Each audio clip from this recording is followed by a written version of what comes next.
Según nos narra el muy ilustre López de Cogolludo, en los albores de la colonia se dio un caso de idolatría y de profanación, las dos cosas al mismo tiempo. Aparentemente los indígenas, uno llamado Alonso Chablé y el otro don Francisco Canul, se proclamaron el primero papa y sumo pontífice y el segundo obispo. Esos dos personajes ordenaron otros sacerdotes en las noches, acuérdense que solo había misa en la madrugada, rosario en la tarde, en la noche entraban a la catedral y daban misa y se revestían con todo lo que se reviste, con alba, con casulla, con cíngulo, con estola, con todo lo que se revestían en aquella época y hacían sus misas y ponían sus santos, y etcétera, etcétera, y cantaban para hacer estas liturgias. Contaban desde luego con los sacristanes, ¿no? Y realmente era algo pues extraordinario. Usaban los vasos sagrados y vaya usted a saber qué cosas más, etcétera, etcétera. Bueno, don Pedro Sánchez de Aguilar, que era el deán de la Catedral de Mérida, una vez que se descubrió este acto terrible, asentó que la idolatría entre los mayas persistía por tres razones. El primero, porque el demonio había cumplido bien su labor al sembrarla entre ellos, la idolatría. O sea, esa idolatría que era producto demoníaco estaba muy bien afianzado entre los indios de Yucatán. Pero también consideraba que la idolatría persistía por una imperfecta catequesis de los frailes.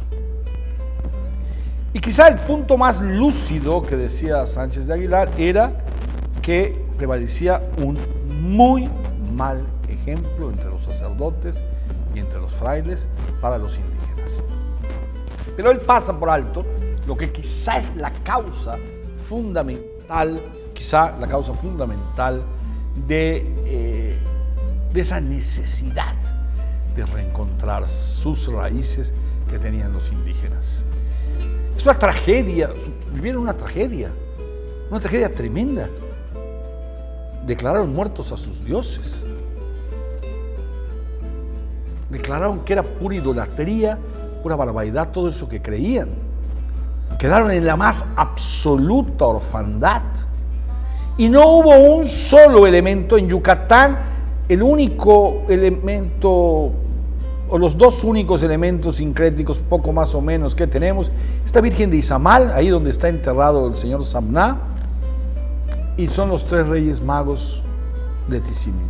De resto no tenemos nada que una las antiguas creencias con las nuevas. En México no pasó esto, en la Ciudad de México. La Virgen de Guadalupe es la gran redentora del pueblo indígena. Es la que los recoge de ese estado de desamparo y de orfandad tan grande. Estoy sumido en la tragedia, oprimido y no tengo a quien rezarle. Porque ya los han botado, los han pisado, los han destruido. No habiendo esto en Yucatán, pues hubo permanentemente y hay todavía ese deseo de reencontrar algo de los vestigios de la antigua religión. Aunque pues sabemos que Fray Diego de Lanta fue muy poco comprensivo y otros tantos fueron muy pocos comprensivos ante esa necesidad de los mayas, de esa cruz, por ejemplo, con una serpiente que se defendían diciendo que es el cordón de San Francisco. Ningún cordón de San Francisco. Era un poco tratar de encontrarse otra vez, ver en Cristo al mismo tiempo a Kukulcán. Entonces, esta visión nunca la tuvieron los españoles. Esa visión que tenía el pueblo maya, esa urgencia de reencontrarse con sus raíces. Sin embargo, hay que reconocer que los españoles hicieron un prodigio. Lograron que no un pueblo, muchos pueblos cambiaran de religión. Hoy sería eso imposible, con todo y los golpes y los cintarazos.